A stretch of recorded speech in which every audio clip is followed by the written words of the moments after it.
حضرت علی کرم اللہ وجہ نے فرمایا، تین انسان تین چیزوں سے محروم رہے: غصے والا صحیح فیصلے سے، جھوٹا عزت سے، جلد باز کامیابی سے۔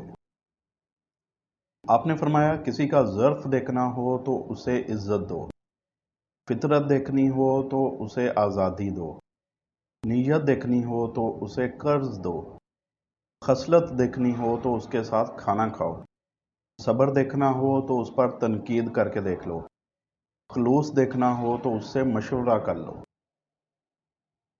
آپ علیہ السلام سے پوچھا گیا کہ کیسے پتہ چلتا ہے کہ کون زیادہ قیمتی ہے؟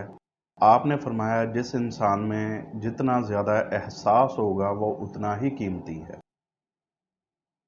آپ فرماتے ہیں، مسکراہٹ روح کے دروازے کھول دیتی ہے، خاموشی غصے کا بہترین علاج ہے، شرم کی کشش حسن سے زیادہ ہے، نامکمل علم فساد پیدا کرتا ہے۔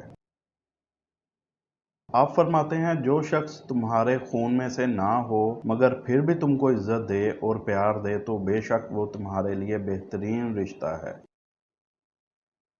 آپ نے فرمایا، ان لوگوں پر اعتبار کرو جو تمہاری تین باتیں باندھ سکیں۔ نمبر 1، تمہاری ہنسی میں پوشیدہ درد۔ نمبر 2، تمہارے غصے میں پوشیدہ پیار۔ نمبر 3، تمہاری خاموشی میں پوشیدہ وجہ۔ آپ فرماتے ہیں، بعض رشتے ہماری برداشت کی وجہ سے قائم ہوتے ہیں، اور ایسے رشتے اس وقت تک قائم رہتے ہیں جب تک ہمارے اندر برداشت کی طاقت موجود رہتی ہے۔ آپ فرماتے ہیں، انسان کی اصل موت تب ہوتی ہے جب وہ کسی کے دل سے نکلتا ہے۔ آپ نے فرمایا، بہت سی باتوں کا جواب صرف خاموشی کے ساتھ دینا بہتر ہوتا ہے۔ آپ فرماتے ہیں، دو آدمیوں کے درمیان صلح کرا دینا 1 سال کے نماز و روزہ سے افضل ہے۔ آپ فرماتے ہیں، سب سے بیوقوف انسان وہ ہے جو گندی باتوں اور گالی گلوچ سے خوش ہوتا ہے۔ آپ فرماتے ہیں، تمہارا بیٹا ابتدائی 7 سالوں میں تمہاری خوشبو ہے، اس کے بعد والے 7 سالوں میں تمہارا خادم ہوگا، اور اس کے بعد یا تو وہ تمہارا دشمن ہوگا یا پھر دوست۔ آپ فرماتے ہیں، جب حق پر رہتے ہوئے تمہاری مخالفت حد سے بڑھنے لگے تو سمجھ لو کہ اللہ تمہیں کوئی مقام دینے والا ہے۔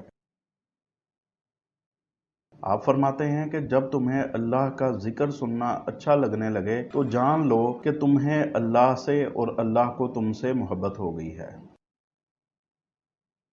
آپ فرماتے ہیں، اگر تم بادشاہ ہو تب بھی اپنے والد اور استاد کی تعظیم کے لیے کھڑے ہو جاؤ۔ آپ فرماتے ہیں، پرندہ اپنے پاؤں اور انسان اپنی زبان کی وجہ سے جال میں پھنستا ہے، لہٰذا گفتگو میں نرمی اختیار کرو، کیونکہ لہجے کا اثر الفاظ سے زیادہ ہوتا ہے۔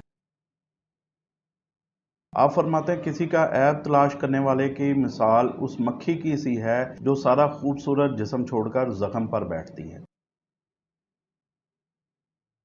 آپ فرماتے ہیں، رزق کے پیچھے اپنا ایمان خراب مت کرو، کیونکہ روزی انسان کو ایسے تلاش کرتی ہے جیسے مرنے والے کو موت۔